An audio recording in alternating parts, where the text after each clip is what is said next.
menurunkan satu persatu ketua PGRI Sumatera. Dan kita nggak usah membeli makanan dari sini, nggak usah beli beras dari sini. Kita bawa uang, Pak. Karena yang diperlukan oleh pengungsi hari ini adalah uang. Toko sudah mulai buka, warung sudah mulai buka. Yang tidak punya adalah mereka uang. Kalau mereka makan mie tiap hari terus juga kasihan juga. Nanti kita bawa uang dibagikan agar ekonominya muter. Cara saya menyikapi sesuatu pakai kitab. Kitabnya itu ada dalam pikiran dan perasaan saya. Saya selalu meyakini bahwa bisikan yang terbaik dalam hidup itu adalah bisikan hati yang terjaga dari puasa. Itu prinsip. Saya nangis, Pak. Kenapa saya nangis? Ada hal yang harus dibicarakan oleh kita. Kita tiap hari ngomong tentang Negara Kesatuan Republik Indonesia. Tiap hari, Pak. Negara Kesatuan Republik Indonesia, negara kesatuan. Negara kesatuan itu negara yang bersatu. Negara yang bersatu itu negara yang tidak terpisah. Dalam kerangka pemahaman Gus Muafik ada dua hal di situ. Ada Tuhan ketika tunggal, ada Tuhan ketika jamak. Tuhan ketika tunggal disebutnya imanensi, dan Tuhan ketika jamak disebutnya transendensi. Ritualitas kita sudah sangat taat orang Indonesia terhadap ritualitas. Umroh ngantri, haji ngantri. Luar biasa ritualitas kita. Masjid terbangun di mana-mana dengan indah. Tetapi ada dua hal yang hilang tercerabut dalam tradisi agama kita adalah kita mencintai Tuhan tapi lupa terhadap hukum Tuhan. Hukum Tuhan yang benar, yang tidak perlu ditafsirkan, yang tidak melahirkan mazhab, yang tidak melahirkan kelompok, yang tidak melahirkan ormas adalah hukum alam. Hukum matahari tidak akan pernah berubah, hukum tanah tidak akan pernah berubah, hukumnya air tidak akan berubah, hukumnya udara tidak akan pernah berubah. Tidak perlu pakai tafsir. Karena tidak perlu pakai tafsir, dalam pandangan saya mencintai Allah berarti tunduk dan patuh pada apa yang ditentukan oleh Allah. Ketundukan dan kepatuhan kita pada apa yang ditentukan oleh Allah adalah ketundukan dan kepatuhan kita pada kausalitas, pada sebab akibat, pada hukum alam, hukum yang universal, yang di seluruh negara sama itu hukumnya. Sehingga seorang nasionalis, dia akan menangis ketika hutannya dibabat. Seorang nasionalis, dia akan menangis ketika hulu-hulu sungainya diuruk. Seorang nasionalis, dia akan menangis ketika mata airnya makin mengering. Kalau kita mengaku mencintai NKRI, mengaku menjadi nasionalis, membiarkan hutan dibabat, membiarkan sungai diuruk, membiarkan laut diuruk, dan membiarkan mata air mengering, saya katakan Anda pembohong. Dan Anda tidak mencintai Indonesia. Saya secara pribadi hari ini anak-anak muda, Kak Kuarnas mulai posting. Di media sosial mereka menggugat, Pak. Apa yang mereka gugat? Belanda menjajah Indonesia 350 tahun. Gunung masih utuh, samudra masih terbentang luas, sungai-sungai jernih. Dia meninggalkan perkebunan yang terhampar, bangunan-bangunan yang indah, gedung-gedung yang kokoh, jalan-jalan yang kuat, jembatan kereta api yang kokoh. Indonesia merdeka 80 tahun. Gunung gundul, sungai keruh, hutang menggunung, bangunan-bangunan hampir tidak ada yang berkualitas, jalan-jalan mudah rusak, jembatan mudah roboh. Pertanyaannya adalah siapa yang penjajah itu?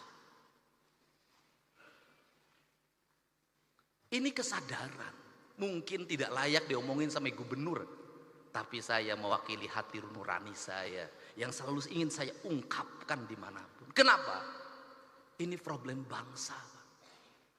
Dan kebiasaan kita ini adalah ketika bencana kita ribut melakukan perbaikan. Tapi nanti ketika sudah musim kemarau lagi lupa lagi. Berbuat lagi. Kenapa saya ngomong begini? Saya punya hitungan ekonomi. Kita dapat dari pembabatan hutan berapa triliun.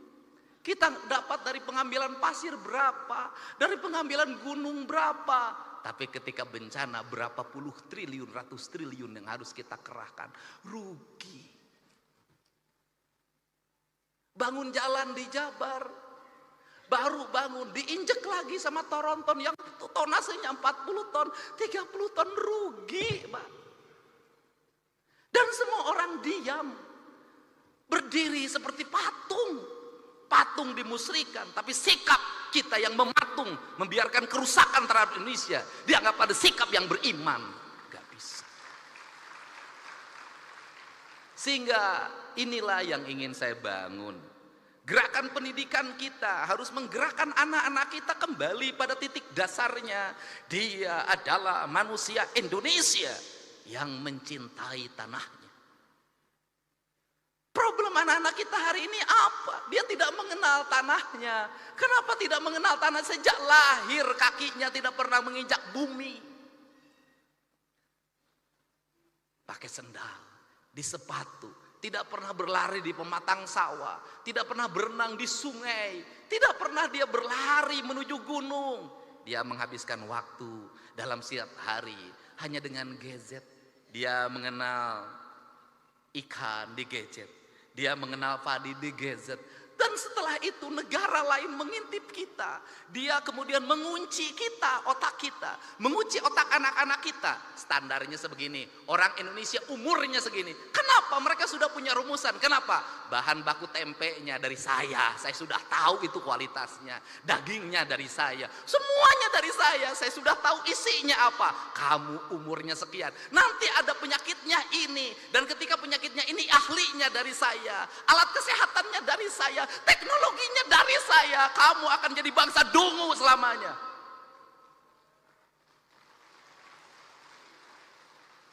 Saya tahu yang begini, Pak.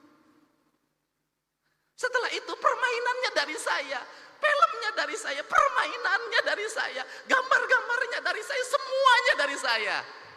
Kita menjadi bangsa penjual, penghamba. Kita kaya, tapi posisi kita menjadi orang miskin. Kita ini bangsa kaya raya, Pak Ketua DPRD, tapi kita kayak orang miskin. Mangga diambil dan kita menyembah pada yang mengambilnya. Ini prinsip. Gerakan kepramukaan harus seperti ini. Gerakan agama harus seperti ini, menjadi solidaritas kesadaran. Kenapa? Mumpung masih ada waktu. Sebelum semuanya terlambat. Saya ngomong hari ini, pramuka itu kitri. Pertanyaan saya, siapa yang nanam kelapa hari ini? Tiap hari, itu dalam tradisi Sunda itu sebenarnya nggak boleh dawegan itu. Dawegan itu sakral aja, hanya untuk sesajen. Itu nggak boleh. Kenapa? Itu pantangan pamali. Saya tahu kalau yang mudanya diambil terus, yang tuanya tidak akan lahir. Akhirnya kita hari ini harga yang mahal kelapa. Kelapa karena bijinya juga diperlukan untuk industri biskuit di Cina. Barang yang murah kita ini tiap hari ngomong nanam nggak ada.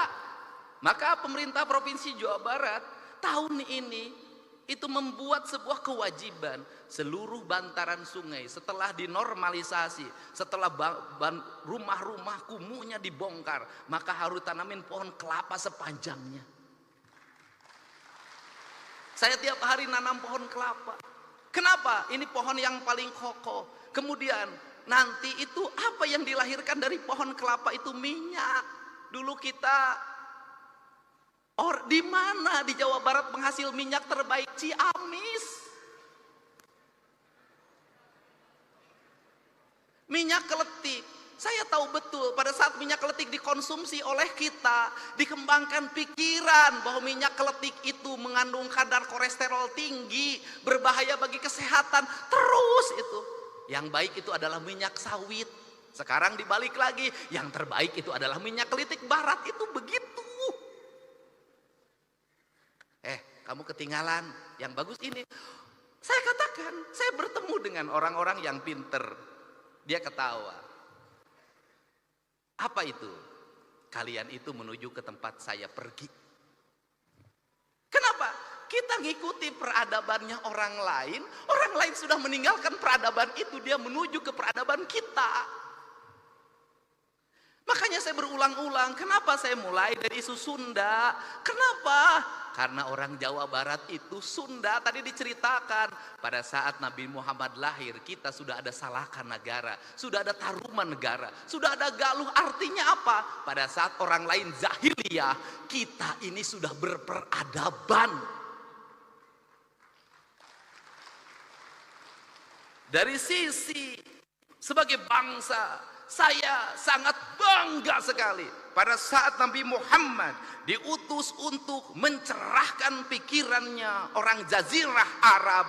Orang Sunda sudah punya kerajaan, orang Sunda sudah punya peradaban, orang Sunda sudah punya sistem, dan hidupnya tidak pernah berperang dan berbunuh-bunuhan.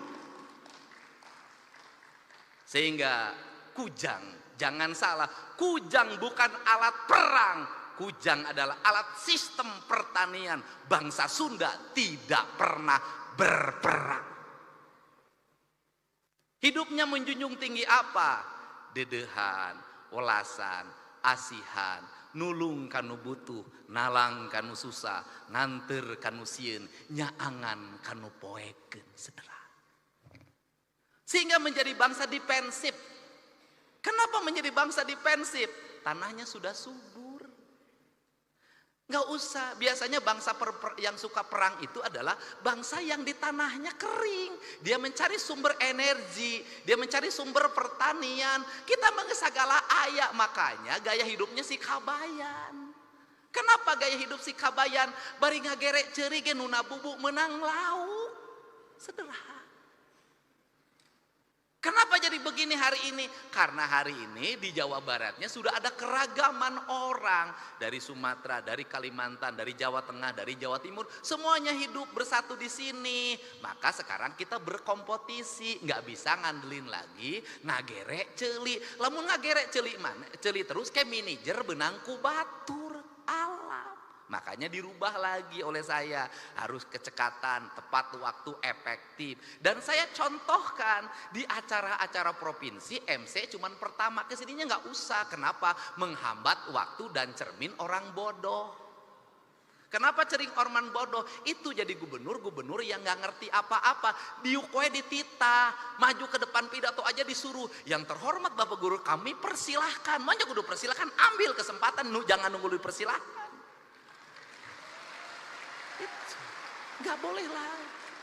Efektif, satu hari sekian acara. Kenapa? Saya ingin mengefektifkan ini. Kenapa? Karena keuangan saya efektifkan, waktu saya efektifkan, kinerja. Ini saya kasih tahu ke teman-teman DPR. Ini aja yang menarik di Pemda Jabar. Pada saat pegawainya full kerja, kinerjanya lemah. Pada saat pegawainya setengahnya yang kerja, setengahnya di rumah, kinerjanya malah lebih bagus. Kenapa itu dilakukan? Duitnya kan kita berkurang 2,458 triliun. Saya harus ngirit listrik, saya harus ngirit air, dan kemudian jalan nggak usah macet kalau pagi-pagi. Akhirnya pegawainya setengahnya sekarang WFH di rumah aja. Kemudian lebih produktif saya lihat, dan mereka pendapatannya lebih baik. Kenapa? Tiap hari nggak usah jajan di kantin, nggak usah ngongkos mobil.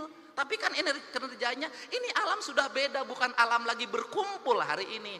Hari ini adalah alam berproduksi. Produksi hari ini nggak usah lagi panas-panasan, bisa jadi sambil tiduran. Memang dunianya sudah dunia digital, ini birokrasi modern. Tetapi kalau untuk pendidikan dasar nggak boleh.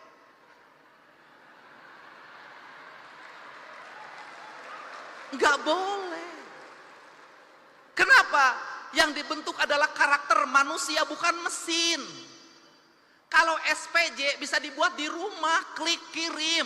Tapi pembentukan karakter nih yang Sukma Ayah harus belajar baca, nggak bisa. Yang diurus adalah hati, bukan mesin. Yang diurus bukan angka-angka, tapi manusia.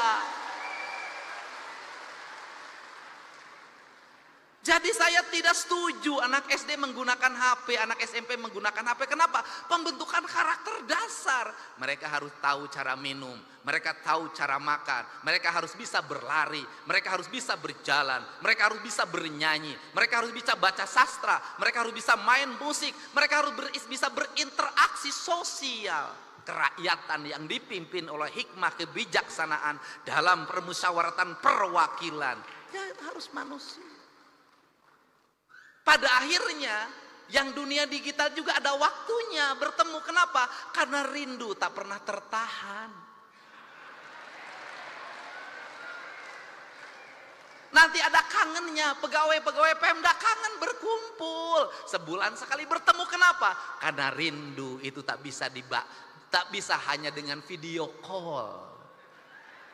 Tidak hanya dengan chat. Pada akhirnya kita adalah manusia nyata, bukan manusia maya. Nah, kerangka ini harus dibangun. Sehingga apa? Ini tantangan buat MUI. Kalau selama ini selalu dikatakan dosa besar itu berzina, ya. Judi, iya. Tapi menurut saya hari ini harus ada yang ditingkatkan. Dosa yang paling besar itu adalah merusak alam. Paling besar yang berzina hukumnya dirinya dan istrinya dan keluarganya. Tapi membabat hutan di Ciwidey, membabat hutan di Pangalengan, banjir lumpur, triliunan uang dikeluarkan menormalisasi Citarum, pada akhirnya tidak bermakna karena lumpur gunung masuk Citarum dan meluap. Berapa penderitaan yang dialami oleh banyak orang. Dan sebaik-baiknya manusia adalah yang bermanfaat bagi orang lain, dan seburuk-buruknya manusia adalah yang melakukan kerusakan di muka bumi. Kenapa? Karena kerusakan alam memperpendek umur bumi. Bukan hanya umur dirinya, tapi umur bumi. Mempercepat proses kiamat. Dan sekarang kiamat mungkin terjadi karena teman saya namanya Ahmad sudah punya cucu. Dia dipanggil kiamat sekarang. Ini para bupati hadir, terima kasih. Ini penting Pak. Jadi apa concern kita, agama kita hari ini? Saya kemarin ketemu dengan ketua Persis, ketua Muhammadiyah, ketua NU. Saya bilang fikih yang paling kuat hari ini adalah fikih lingkungan. Kenapa? Malu Pak. Anak-anak muda sekarang tuh tidak seperti kita. Kita masih jaga-jaga kalau ngomong.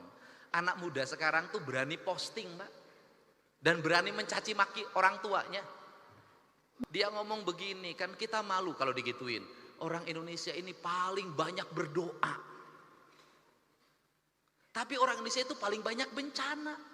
Kan malu digituin. Orang Indonesia itu paling banyak berdoa. Tapi paling banyak orang yang sengsara. Orang Indonesia itu paling banyak berdoa. Tapi buang sampahnya di sungai. Buang sampahnya di mana saja. Membabat pohon itu bukan hanya 1 meter, tapi ribuan kubik, jutaan kubik, menimbulkan kesengsaraan, dan itu dibiarkan. Padahal tiap hari kita berdoa pada Allah, kita ingin dijauhkan dari bencana.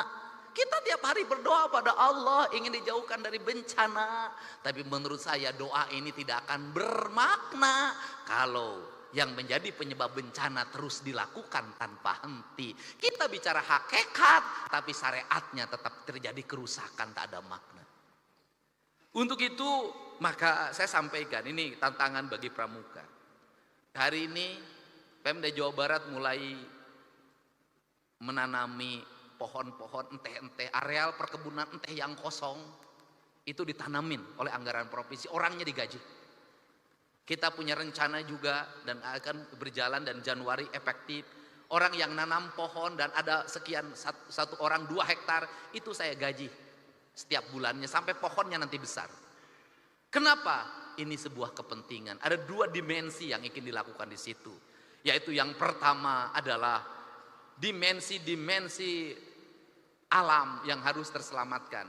Yang kedua adalah dimensi sosial ekonomi, di mana rakyat kita butuh uang. Saya jujur, ini ada sayuran tapi tetap saya kritik. Apa yang dikritiknya adalah mohon engkol, wortel, kemudian buncis, yaitu tanaman yang dibawa oleh Belanda. Itu makanannya orang Eropa. Di orang Indonesia nyebutnya sop. Bedanya adalah kalau orang Eropa makan sup itu sebelum makan. Makan sup itu sebelum makan. Kemudian dikasih dagingnya daging yang bermutu. Orang Indonesia itu adalah makan sop keur muludan. Dagingnya make gaji. Terus dalam posisi tidak panas.